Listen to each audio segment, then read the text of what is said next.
Hello दोस्तों, आज हम लोग लेकर आए हैं दूल्हा के गीत। आप सब लोग कमेंट बॉक्स में बताइएगा कैसा लगा। दूल्हा गए हैं बाजार मौरी खरीदने, कपड़ा खरीदने, कहाँ कहाँ भूल जा रहे हैं। आप लोग बताइएगा कैसा लगा ये गाना गीत। दिनवा भूला गईला हो दूल्हा नहीं आइला, शादी का दिनवा भूला गईला हो दूल्हा नहीं आइला, शादी का दिनवा भूला गईला हो दूल्हा नहीं आइला।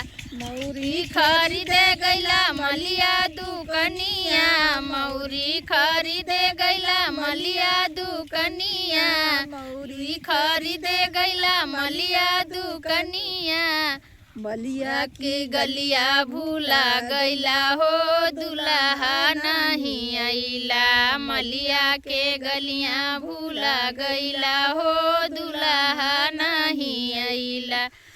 शादी का दिनवा भूला गईला हो दूल्हा नहीं आइला, शादी का दिनवा भूला गईला हो दूल्हा नहीं आइला। जूता खरीदे गईला मोचिया दुकनिया, जूता खरीदे गईला मोचिया दुकनिया, मोचिया के गलिया भूला गईला हो दूल्हा नहीं आइला, मोचिया के गलिया भूला गईला हो दूल्हा नहीं आइला। शादी का दिनवा भूला गईला हो दूल्हा नहीं आइला, शादी का दिनवा भूला गईला हो दूल्हा नहीं आइला। जामा खरीदे गईला बजवा दुकनिया, जामा खरीदे गईला बजवा दुकनिया, बजवा के गलियां भूला गईला हो दूल्हा नहीं आइला, बजवा के गलियां भूला गईला हो दूल्हा नहीं आइला। शादी का दिनवा भूला गईला हो दूल्हा नहीं आइला, शादी का दिनवा भूला गईला हो दूल्हा नहीं आइला।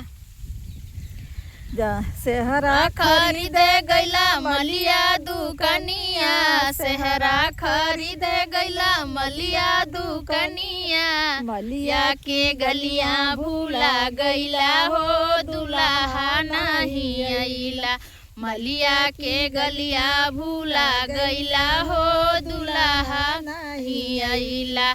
शादी का दिनवा भूला गईला हो दूल्हा नहीं आइला, शादी का दिनवा भूला गईला हो दूल्हा नहीं आइला, शादी का दिनवा भूला गईला हो दूल्हा नहीं